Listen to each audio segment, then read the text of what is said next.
ಮಹಾಲಕ್ಷ್ಮಿ ಕಾಲದಿಂದ ಕೋಗಿಲು ಗ್ರಾಮ ಯಲಹಂಕ ಗ್ರಾಮಸ್ಥರು ಆಶೀರ್ವಾದದಿಂದ ಆಯಮ್ಮನ ಆಶೀರ್ವಾದದಿಂದ ಯುವಕರು ಒಗ್ಗಟ್ಟಾಗಿ ಕೆಲಸ ಮಾಡಿ ಮುಂದೆ ಹೋಗ್ತಾರೆ ಅಂತೇಳಿ ನಾನು ಭಾವಿಸ್ತೀನಿ.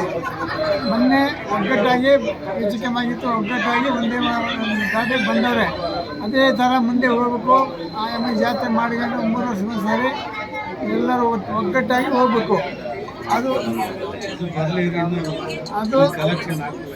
ನಮ್ಮ ಊರಿನ ಹಿರಿಯರು ಇಲ್ಲಿ ನಮ್ಮ ಮನೆ ಮೂರ್ತಿಯಲ್ಲಿ ಕುತ್ಕೊಂಡು ಒಳ್ಳೆ ಸ್ವಲ್ಪ ಕಷ್ಟಪಟ್ಟು ಕೆಲಸ ಮಾಡ್ಯವ್ರೆ.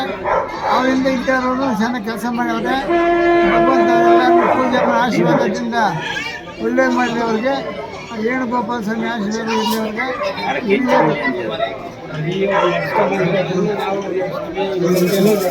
ಹಿರಿಯರು.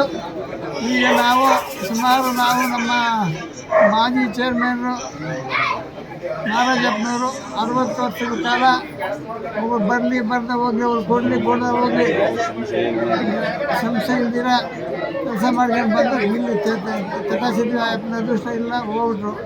ನಮ್ಮದು ಈ ವರ್ಷನೇ ಅದೃಷ್ಟ ಅಷ್ಟೇ, ಮುಂದಿಗಿಲ್ಲ. ಅರ್ಥ ಆಯ್ತಾ?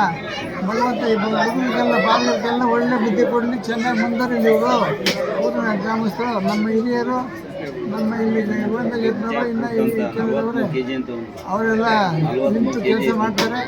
ನಾನು ನಂಬಿಕೆ ಇದೆ, ಪೂಜೆ ಆಶೀರ್ವಾದದಿಂದ ನಮ್ಮ ಹುಡುಗರಿಗೆಲ್ಲ ಒಳ್ಳೆಯದಾಗಲಿ.